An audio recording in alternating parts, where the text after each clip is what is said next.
Hey everyone, and welcome back for another deep dive. Today, we're going to be diving into the beginning Okay. of Jesus' ministry, Sounds good. as told in the Gospel of John. Hmm. And we're going to be looking at two really pivotal events that take place right at the beginning. And those are the wedding at Cana and the clearing of the temple courts. Okay. And I think it's really interesting how these two stories are juxtaposed right next to each other. Yeah. You know, you see these very different sides Yeah. of Jesus right from the get-go. Yeah, that's true. One where he's, performing this joyous miracle, and then another where he's, at the center of this dramatic confrontation. Yeah, you're right. It's almost as if the writer of the gospel is trying to say, hey, look, this is who Jesus is right off the bat. Right. Don't pigeonhole him. Yeah. You're going to see his compassion. You're going to see his power. Yeah. But you're also going to see that he's not afraid to shake things up. Yeah. For what he believes is right. Yeah, and that really sets the tone, I think, for the rest of the gospel. For sure. So let's start with this first event, this wedding at Cana. Okay. So we're told that they run out of wine during this wedding feast. Oh, yeah. A big no-no. Yeah, and you can imagine how embarrassing that would have been. Oh, absolutely. Especially in that culture. Huge social faux pas. Yeah. Running out of wine. It was a sign of, not being hospitable, of not having enough to give to your guests. Right. Yeah, like a lack of abundance. Yeah, exactly. And it's in this moment that Jesus' mother kind of steps in. Mm-hmm.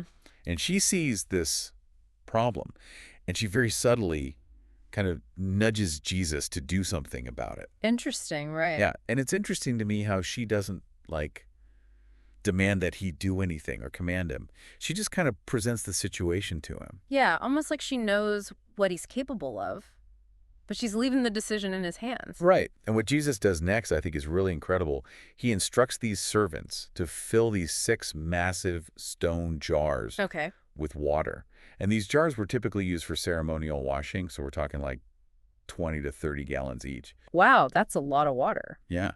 And then he tells them to draw some out and take it to the banquet master, and the banquet master is totally unaware of, where this new wine came from, and he starts praising the bridegroom for saving the best for last. Wow. He's tasting a miracle. And he has no idea. Right. And what I think is really striking is the sheer abundance of the miracle. He didn't turn a little bit of water into wine. He turned a ton of water into wine. That's right. It was way more than they needed. Yeah, far more than was necessary. And, this act is actually referred to as the first of his signs. And I think that that's significant because it's not just about solving this problem. It's really about revealing Jesus's glory. Yeah, I think that's a great point. It's about revealing his divine power and the kind of overflowing generosity that's going to mark his ministry. Right. So we move from this joyous wedding celebration to this totally different scene in the temple courts. Okay, yeah, huge shift in tone. Yeah, right. So it's Passover. And the temple courts are just packed with pilgrims.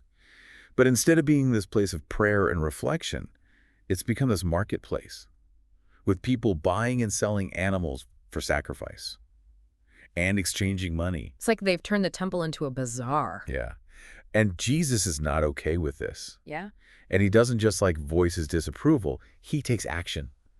And so he makes a whip out of cords and drives out the merchants and animals, overturns their tables, scatters coins everywhere. Yeah, some people might see this as an outburst of anger.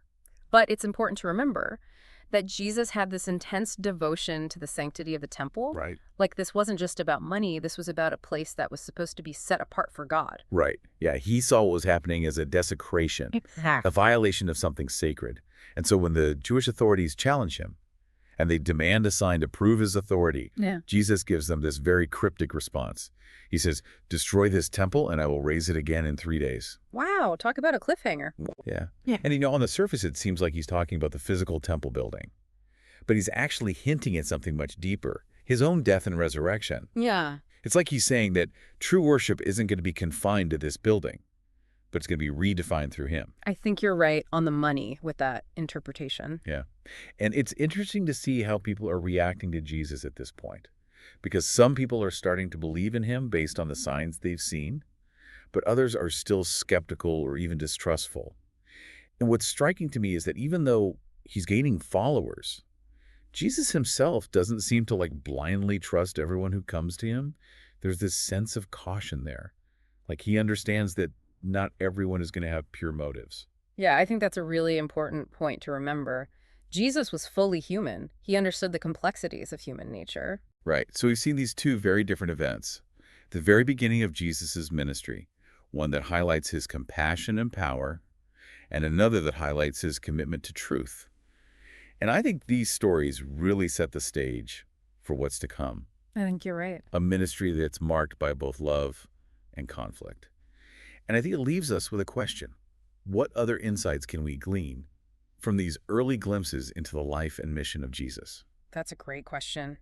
And if this deep dive sparked your curiosity, don't forget to hit that like button and subscribe to our channel for more fascinating explorations. And be sure to check out the other videos you see at the end of this one. There's a whole world of knowledge waiting for you. Expert speaker.